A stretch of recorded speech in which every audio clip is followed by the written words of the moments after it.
Our second topic for the day is Memorial Day. For us living here in America, tomorrow is Memorial Day, in which for myself, I have the day off. It's a federal holiday, and it's intended to be a day of recognition for those who have died in combat. But the, there's a discussion that I wanted to have because for a lot of leftists, such as myself, we have a hard time reconciling between uh, whereas we do recognize that most people who have served or are served are what you could call exploited, brought into military service because they offer such benefits, basic benefits such as healthcare, uh, college funding, and housing assistance in a society that in under any other different society would be offered to every single citizen. So there's a lot of exploitation going on there, but at the same time, the military has done nothing but inflict suffering and brutality across nations all over the world. So, Steve, as an Air Force veteran, we'd like to hear your thoughts on the notion of Memorial Day, basically. Okay, well, first and foremost, as a veteran, I can't help but point out that I do not speak for all veterans. Okay. Um, I would even say I'm probably a special case in regards to veteran general feelings, but that's not to say no veterans feel the same as I do. There's definitely sentiment across the board. When it comes to joining up with your military service, I know for first and foremost, when you make that decision, when you give up your life essentially from the very get-go, and choose to serve in defense of your country, you have you have you have done it for the right reasons. Like, this much I know, because unless you somehow have a sweet deal where you're not actually going to be a soldier and not actually going to risk your life in any capacity, the reasons for joining are always good reasons, because you know it's a sacrifice going in, and then you go through the boot camp, the training, and you definitely get solidified, if assuming that your reasons turned out to be good ones for you. But then when it comes to Memorial Day, the holidays, honestly, for me, it's just never been really much more than a time when I could probably get some free food, right? There's a lot to be said about how the VA does not do its due diligence to actually serve the veterans as we were told we'd be served. We don't get all the benefits we were promised. We get denied a lot of the time, unless you're an officer. There's another thing that I would criticize there, that I've never once heard another military member agree with me on this point, but I've come to this understanding that it seems obvious to me that the difference between enlistment and being enlisted or being a commissioned officer was a classist decision when in the formation of our military.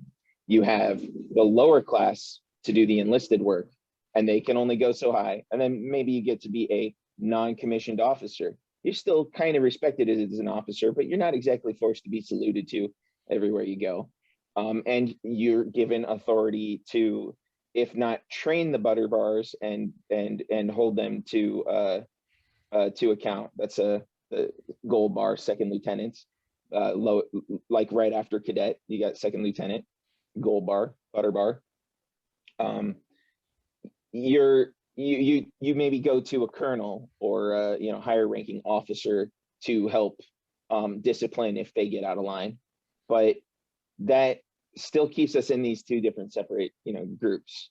So for one, my biggest critique of the military, unify as just one group. If you work for the military as a civilian, you're given a very clear structure that puts your rank and your pay and your role in terms of authority for the organization that you're serving. So I say just adopt that. Just adopt like the GS ranking system. Be done with the officers versus enlisted. Hmm. You can still come up with your own thing for each branch. I don't care about that. It's just a matter of it should just be one. Like you can either come in through training and reach the same status, or you can get your private education that mommy daddy paid for and then find your place. Even if you're starting at a higher level, just shouldn't be classes a classist divide. Um, Right. as for like the holidays, in reference to all of the bloodshed and stupid atrocities and war for oil and money that we are perpetually thrown into since World War II at the very least, that is something that many veterans agree with me and the rest of us leftists here on. They I mean, we're still in Afghanistan. We need to get the fuck out. Hmm. Um, we are still playing these stupid war games through our media, lying to us in regards to Syria.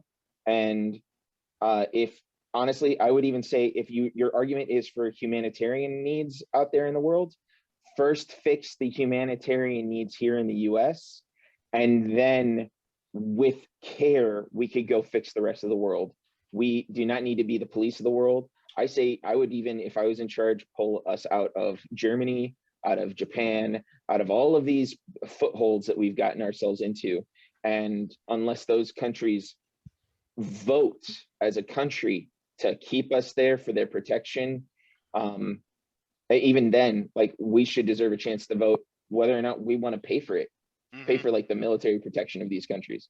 No, let them let us all either unite as one clear service across the globe of serving humanity, or if we're representing just one land, one people, stick to your Hmm. own land.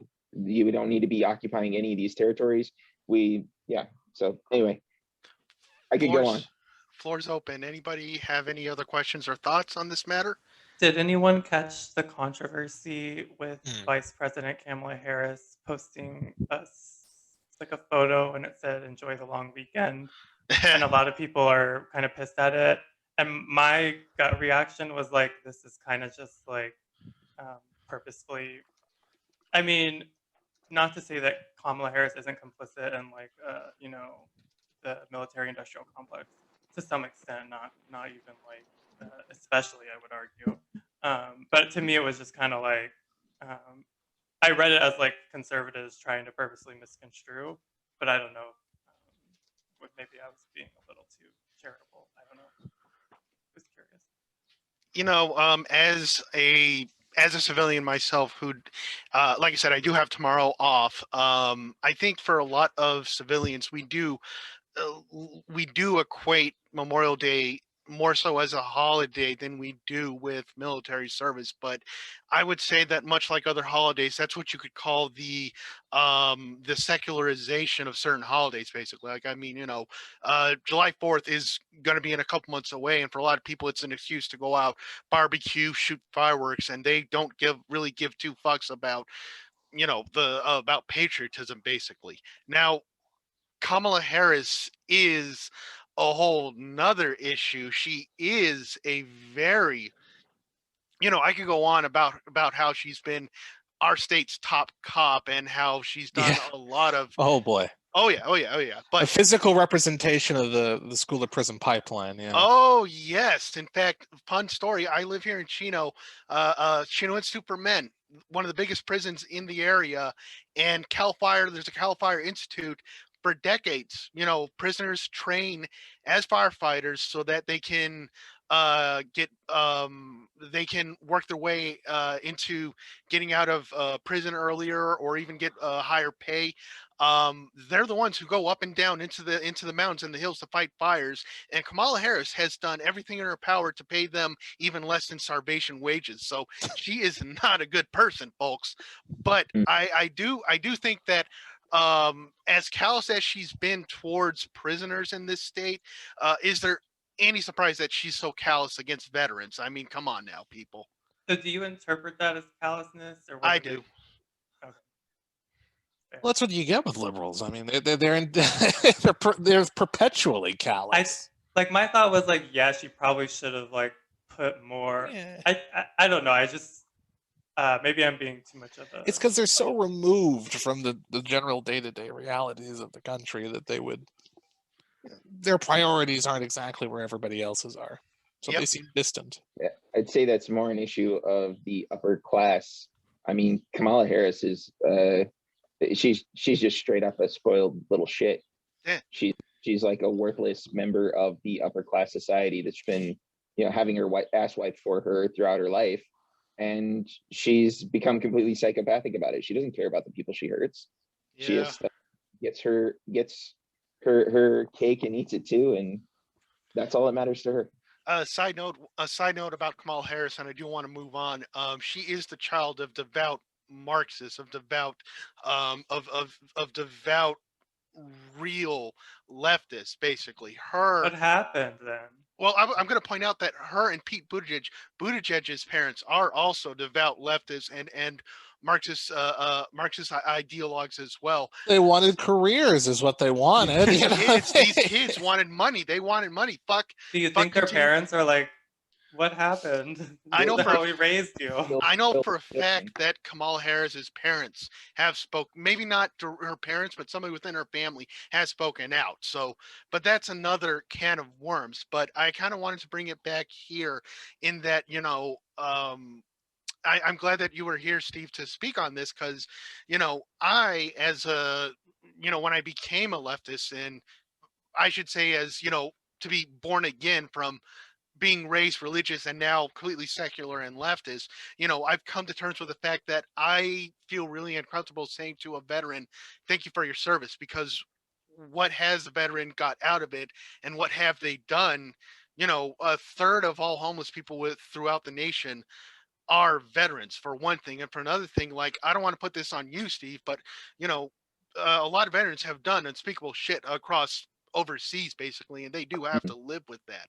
So I kind of avoid having to say thank you for your service. The best I can do is just, hey, I've had plenty of veterans kind of open up to me, and kind of bare their soul and their suffering to me, though, and that's kind of the best I can do sometimes. Yeah, offering an ear to a veteran about their situation, what they're going through, and whether or not they got adequate health care or education available to them, is doing way more for them than thanking them for their service. Honestly, when people tell me thank you for your service, I'm a veteran who I really don't mind, but I also don't care. I just as soon like respond, don't mention it. I have a veteran friend who actually, whenever I say it to her, it's like a joke because she hates it. She Yeah. really hates it whenever somebody says, and whenever I really want to be kind of like, I'm saluting you through the screen right now. Thank you for your service. It's like- I wish we would have gotten Jeremy on this stream to get his viewpoint, because I know that he did combat action, basically, and I would have liked to have heard from that perspective. But I do kind of also want to say that if that hopefully once we are to kind of pivot, should this country choose socialism over barbarism, that we take a long look at our military institutions and break them up, de-escalate, and all that. Because, as I stated at the top, our government offers all these benefits to people in order to entice them into signing up, which can easily be provided for all citizens. But they know that, hey, if we starve the populace of this and offer them for service, we can essentially privatize our entire military service, and it's worked. That's the horrifying thing. We don't need a draft, and that is utterly disgusting to me. But yeah, also I've heard about how they offer enlistment bonuses. There was this meme about $2,000 to enlist or what have you. No, they offered me 4,000 and they ultimately took it all back. Oh, Your douchebags. And of course, there was years ago, there was that story about how California National Guard, when they were deployed to Iraq and Afghanistan, they were offered extra enlistment bonuses, and they never got a dime, and they ended up suing the Department of Defense. So it's just, the military is an exploitative institution. Let's be clear about that, folks. And hopefully I would hope that we have this larger discussion of the nature of serving in the military, on the nature of what our military actually does, and hopefully, some good comes out of this, because we don't need all these military bases, and we don't need to To offer incentives for people to commit who knows what overseas. to the military's credit, they serve a wonderful purpose. They are a wonderful money sink. I mean, my Oh, God, if you just Yeah. want to like to waste the excesses of this population's wealth, by God, we have no better an institution. And yep. can they look good doing it? Oh, Oh, yeah. yes. Something Um, I wanted to ask the group was, how optimistic are you about Joe Biden saying he's going to have the troops out of Afghanistan You by? lost me at optimism and Joe Biden. Yeah, Uh, exactly. So, so Zero. I- Like, I'll believe it when I see it. It's not like he's incapable, but he's incapable, like, of a lot of shit. I And don't know, like I don't know if he's even decided. I think he just announced it and is like, boys, you get to work on that. Don't worry about the details. Just we're gonna do it. Next thing a couple months later we're still in Iraq because or in Afghanistan because like now, God now, knows why. now, David, I want to give you the opportunity to speak further. You are referring to Joe Biden's announcement that he's going to pull out the troops by September 11th. September 11th, yeah. And of course, resistance hero Liz Cheney has chimed in immediately to speak on how dangerous Oh, that would be. Lord have Um, mercy. Where would we be without him? so something I did want to mention earlier on the notion of patriotism. There's a lot to be said about the culture of the United States military. There's lots of cultures, subcultures, and there's a lot of great, feelings of camaraderie that can come together when you are within that group, when you're serving, and even out, you connect with other veterans. I've connected with a lot of veterans over the years, and one of my favorite Marines, Jerry Perez, we all know. Mhm. Every time I see him, he calls me brother. Like, yeah, you call everybody brother, and half of me stops and I think, like, what is the actual message being conveyed by the individual? Because when Jerry calls me brother, that's different from a lot of other very heavy-handed, uber patriotic individuals. Like, one tried to sell me a jacked car for way more than it was worth, and he would call me brother. I'm like, I just met you, dude. Was this individual trying to sell you the car, a veteran himself, or? Yes. Oh, okay. Kind of, you can still get your wolves and sheep clothing kind of scenarios, Veterans like, for you, I'll mark up the price. There we go. But there's something also to be said about patriotism itself as a concept, as an ideology. I have, not since I left the military, never figured out a way to parse some sort of difference between patriotism and nationalism, like, as actual beliefs and philosophies. It's one thing to maybe say, you join the military because you want to protect your people, you want to protect your family, you like to protect the people around you. Cool. But is that really patriotism as an ideology? No, patriotism always has to lock hands with a nation Mhm. that you believe in, and you're serving that nation almost as much as if granting charity, you're serving those people that are around you that you grew up with. And Well, one could be also sorry. a bad thing, like, not to put too fine a point on it. Well, one could be a vehicle for liberation and the other for concentration camps. So I mean, the distinction is important. I would like to point out that I view patriotism as kind of like, your international contests, your Olympics, your World Cups. It's like a great way to kind of like beat your chest, wave your flag, talk trash to other people. Patriotism in the context of, say, sports or something like that, it's harmless, basically. It's harmless bullshit, basically. But that's patriotism. Nationalism is like, we're number one, and let's go throw rocks at that guy over there because he's not one of us, basically. And it's like, fuck off with that shit, basically. But I've seen enough sports riots, apparently. yeah, that's yeah, no, I would like to Yeah. point out, as the resident, I wouldn't say the only sports fan in this group, but I would Ooh. like to point out, as one of the two sports fans in this group, myself and David, that sports writing is a big thing in Europe. Not that we don't do it here, but you don't see Yeah. basketball fans and football fans, breaking down the stands every time their team wins or loses like they do over in Europe. I mean, my Not God. every time. They have a culture of it there. What is So it called? It's from Constantinople to Cambridge. They've been burning down their own stadiums. There you go. wonderful. So I'm glad that we were able to discuss on that topic. To the veterans out there, you know, well, I should say to the civilians out there, I would encourage you, hey, if you see a veteran, the better thing that you can do is offer to buy them a beer, offer them an ear, listen to their problems. Do they need help? Try your best to offer help in any way that you can. Because telling them thank you for your service is nothing more than a lot of emptiness. And we've been conditioned into that as Americans. And God knows we're doing that with the essential workers right now. We're doing that exact same shit.